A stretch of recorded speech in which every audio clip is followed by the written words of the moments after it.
Hi guys, my name is Bri and welcome to my channel. So if you are new here, again, my name is Bri. I am a New York based performer. I post videos about theater, lifestyle, beauty, aka like whatever I'm feeling. So I'm kind of all over the place, but I realized that when I originally started this channel, I said I was going to be posting a lot more about like theater and my life as an actor, and I've kind of like trailed off and just done my like general lifestyle, which is fine, but I'm like, let's get back on track with like some theater related videos. So today is gonna be a big video. This is how to like prepare for audition season, because we are at the end of August, beginning of September, so we're kind of in this like pre-audition season like phase, or going into it, where auditions are popping up more often now than they were in the summer, but it's not at its full peak when it is in season, which is from January to March. So we're kind of gonna take this video for me to tell you like what you need to prepare and get yourself ready, so when audition season hits, you are fully ready to like take off and book them jobs. I even wrote myself some little notes for this. So I've broken this down into 4 categories of things you need to prepare. So the first category is your voice, which is obviously very important. As a singer, it's very important to keep your voice healthy. So if you were on a summer contract and you've been singing all summer, your voice is probably feeling really great. I'm finishing a summer contract, but it's not a singing contract, so I've been speaking a lot as an acting contract. As an actor, where I speak like for very long periods of time, multiple times a day, I still haven't been singing regularly in these shows. So my voice is actually feeling pretty good, because I've also been auditioning throughout the summer, but I know I still have to like really make sure my voice is intact and ready for the season. Things that you need to do is you really need to sing every single day, and I say that with like no exaggeration.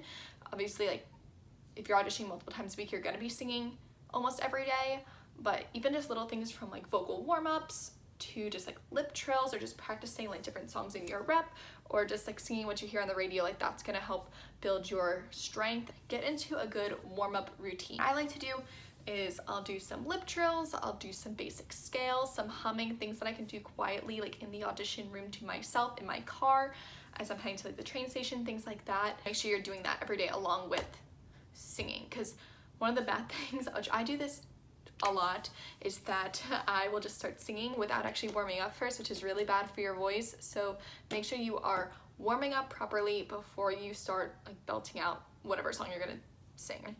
Now you want to make sure you have all of your essentials that's gonna last you throughout the season. So we're talking Ricolas, we're talking belt box, we are talking tea, we're talking ice water, we are talking personal steam inhaler. Now, I'm gonna go more into detail about all of these things in a separate video. I'm gonna make a video on like tips for vocal health, so stay tuned for that whenever I decide to film that. Have all those things, whatever you use, handy. If you can fit them in your audition bag, fit them in your audition bag, bring them to your auditions. I bring a lot of these to auditions, except the steam inhaler. I don't bring them, that's too big. Listen to your voice, don't push it. If it's starting to hurt, nothing should ever hurt while you're singing, and make her last for the next like 6 months. The next thing that you need to make sure you're prepared is your body. So just like your voice is a tool, your body is also a tool. As a performer, I am more in like the singer-dancer category, so I do a lot of dance calls. I get called back for a lot of dance calls because I look like a dancer, so I gotta make sure like my body is properly stretched and flexible, which is something I've not been doing well this summer because I'm not dancing in my shows. So I need to get into like a stretch routine, as well as like a vocal warm-up you can do every day. Find a stretch routine you can do every day as well, which I'm really gonna take this week to kind of like do that.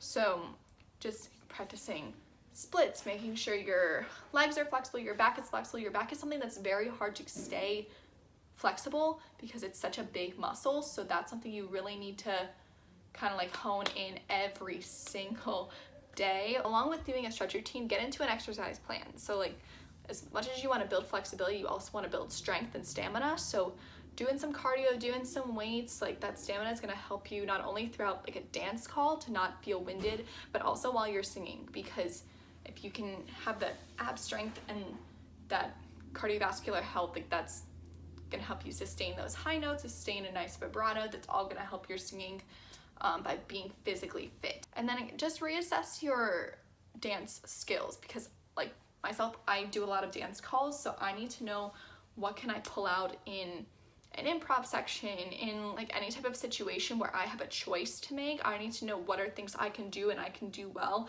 that is gonna look good to these companies. So like a lot of companies will just throw in like an improv section in the beginning or the end of a dance call, or sometimes they'll be like, okay, we're gonna do a pirouette. If you can do a double, like do a double. So like know where your strengths are and what's gonna make you look the best. The third thing is rep. You need to prepare your rep. So the one thing you really need to prepare is your rep book. So I just cleaned this out and organized this, so we are finally back on track. Basically, I took my book and took out any songs that I thought weren't showcasing myself well, were just like extra songs I just threw in there. So I was down to the basic bones of like, okay, these are songs that fit my type. These are all in all different styles, so I'm prepared for any type of audition. I've got multiple options or other things that are gonna show off my voice well. Still like 20 songs in here, which seems like a lot, but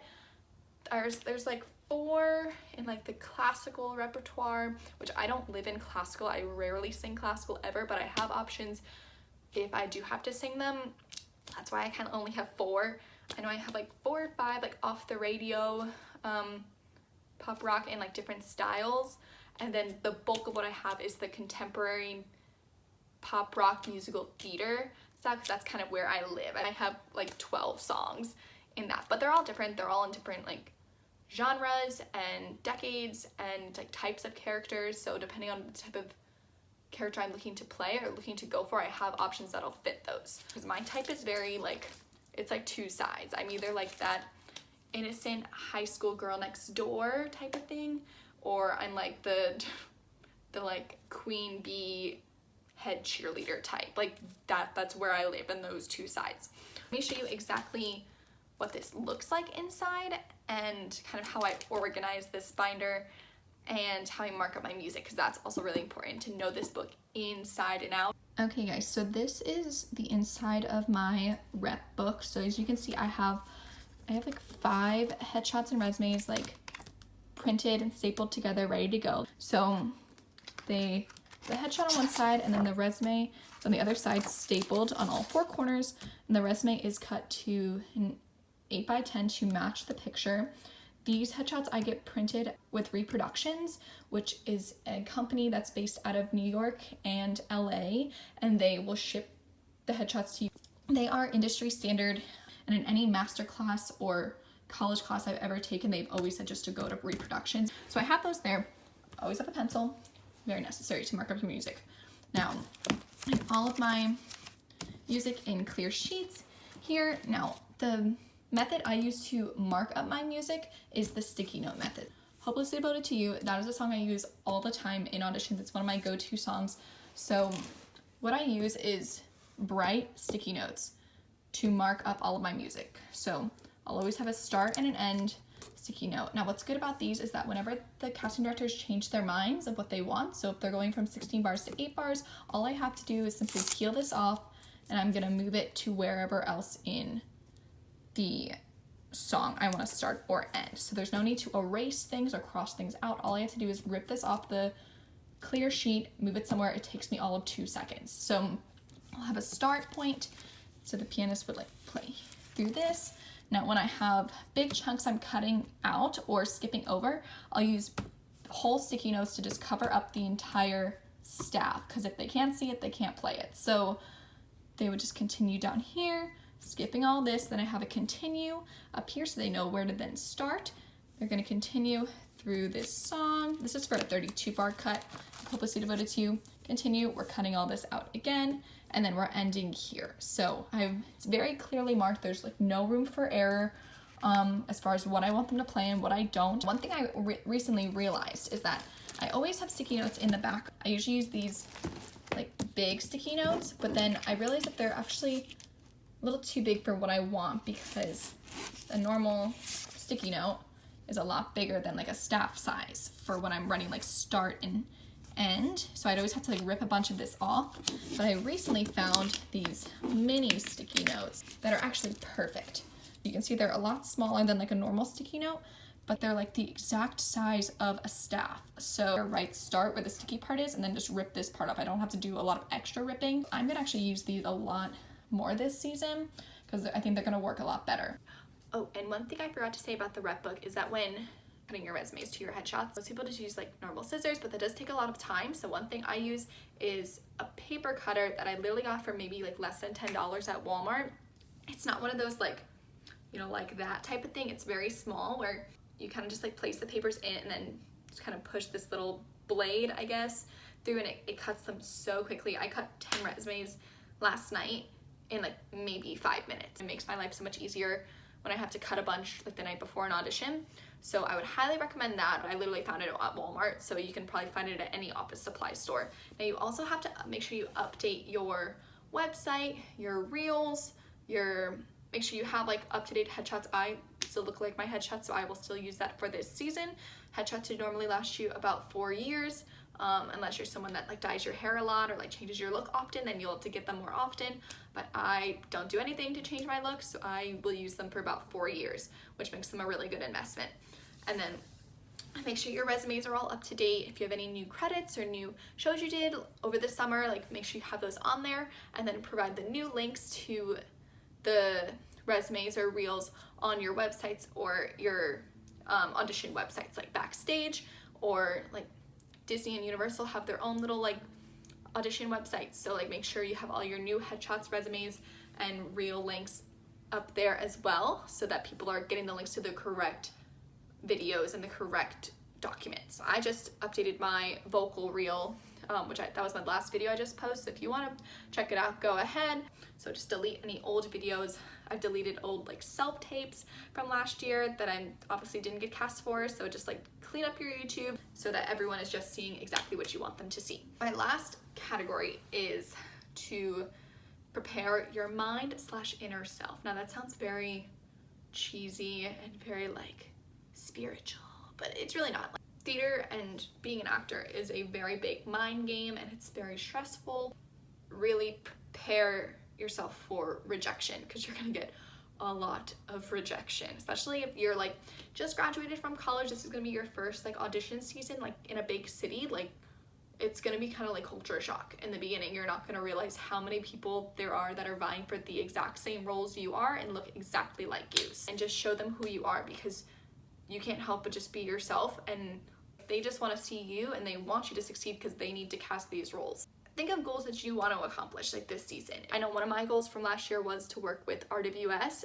That was a goal that I was able to accomplish, and I'm really happy for, and now I'm thinking of what are my new goals for this year. So for me, I'd probably say my goal is to get cast in more things that are showing me off as a singer, because most of like my professional credits are just acting roles, which is fine, but I went to school for musical theater. I want to show that I have musical ability and that I am a good singer, because it's definitely something I struggle with as an actor, is like my confidence in my singing, which the acting, like I know I can improvise well, I know I can put on good characters, create good atmosphere, and like make choices in an audition room, which is great, which is probably why I'm getting cast in these like acting roles. But I do want to show like another side of me, which is my singing. So that's kind of my goal for this year. We'll see if it works. I also think it's very important to find other hobbies outside of theater that are going to make you happy, because you're going to be so stressed all season just like trying to book a job and going to your next audition and preparing whatever you need to prepare. But like if you can find something to do that is taking you away from that stress, that's also going to lift your spirit and just refocus your mind to go out and like nail those calls. So I'm trying to get into running this year. I really want to like running, because that's like a free workout. I don't have to like pay a gym to run. So have confidence.